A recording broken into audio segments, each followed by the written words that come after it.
Hi students, welcome back to our channel. நீங்கள் பெஸ்ட்டான nursing college தேடிட்டு இருக்கீங்களா? அதுவும் உமன்ஸ் நர்சிங் காலேஜாக தேடிட்டு இருக்கீங்களா? அப்போ இந்த வீடியோ உங்களுக்கு தாங்க. ஸ்கிப் பண்ணாமல் முழுசாக பாருங்கள். நம்ம சேனலை சப்ஸ்கிரைப் பண்ணாமல் பார்த்துட்டு இருந்தீங்கன்னா சப்ஸ்கிரைப் பண்ணிக்கோங்க. வாங்க வீடியோக்குள்ளே போகலாம்.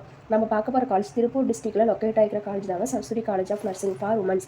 இதை பற்றி தாங்க பார்க்க போகிறோம். உமன்ஸ் நர்சிங் காலேஜில் இந்த காலேஜ் உங்களுக்கு பெஸ்ட் சாய்ஸாக இருக்கும். இந்த college affiliated by Tamil Nadu doctor MGR medical university Chennai, approval by Tamil Nadu nurses and midwives council and Indian nursing council. இந்த காலேஜில் ஆஃபர் பண்ணுற கோர்ஸ் பார்த்தீங்கன்னா BSc nursing 4 years course offer பண்ணுறாங்க. நீங்கள் நர்சிங் கம்ப்ளீட் பண்ணதுக்கப்புறம் எந்த மாதிரி ஜாப் ஆப்பர்ச்சுனிட்டிஸ் இருக்குன்னு பார்த்தீங்கன்னா, கவர்மெண்ட் ஜாப் எக்ஸாமை கிளியர் பண்ணினீங்கன்னா staff nurse, CHO, PHN, MNS இந்த மாதிரி ஜாப்ஸ் கிடைக்கும். பிரைவேட் ஜாப்ஸ் அப்படின்னா ICU, OT nurse, home care nurse, chief nursing officer இந்த மாதிரி ஜாப்ஸ் கிடைக்கும். நீங்களும் உங்கள் ஃப்ரெண்ட்ஸும் நர்சிங் படிக்கிறதுக்கு இந்த காலேஜ் பெஸ்ட் சாய்ஸாக இருக்கும். அப்போ ஏன் வெயிட் பண்ணுறீங்க? ஸ்க்ரீனில் தெரியுற நம்பருக்கு உடனே கால் பண்ணுங்கள். உங்கள் நர்சிங் சீட்டை செக்யூர் பண்ணுங்கள். லைக் பண்ணுங்கள், ஷேர் பண்ணுங்கள், மறக்காமல் நம்ம பேஜை ஃபாலோ பண்ணிக்கோங்க அண்ட் சப்ஸ்கிரைப் பண்ணிக்கோங்க. தேங்க்யூ.